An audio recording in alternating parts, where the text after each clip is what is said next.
2026年1月11日，消失的中南海，習近平由戰狼變成鴕鳥，東升西降變成東躲西藏嘅國際笑話。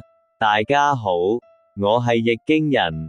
近日，有一個趣聞，中南海竟然喺中國自己嘅地圖上消失咗，因為馬杜羅事件嘅震撼。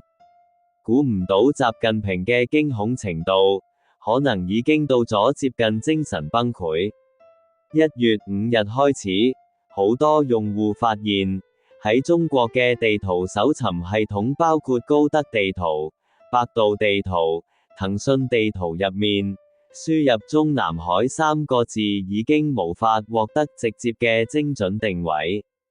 系統只會顯示唔好意思，在北京市沒有找到相關的地點。部分搜尋會被導向咗去無關係嘅地區，例如通州區或海淀區。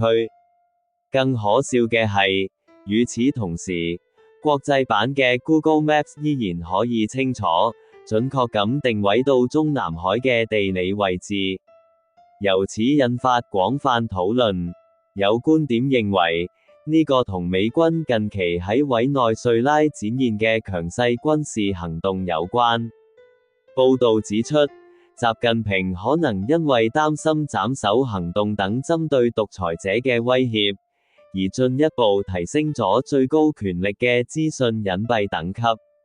好多網友嘲諷呢個係愚蠢、掩耳盜鈴及鴕鳥心態，因為軍事級導航同定位並不依賴民用地圖，呢一個舉動反映咗習近平嘅心理極度不安。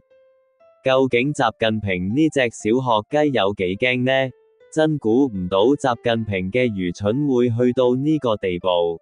習近平由戰狼變鴕鳥，東升西降變成東躲西藏，已經成為咗國際嘅笑話。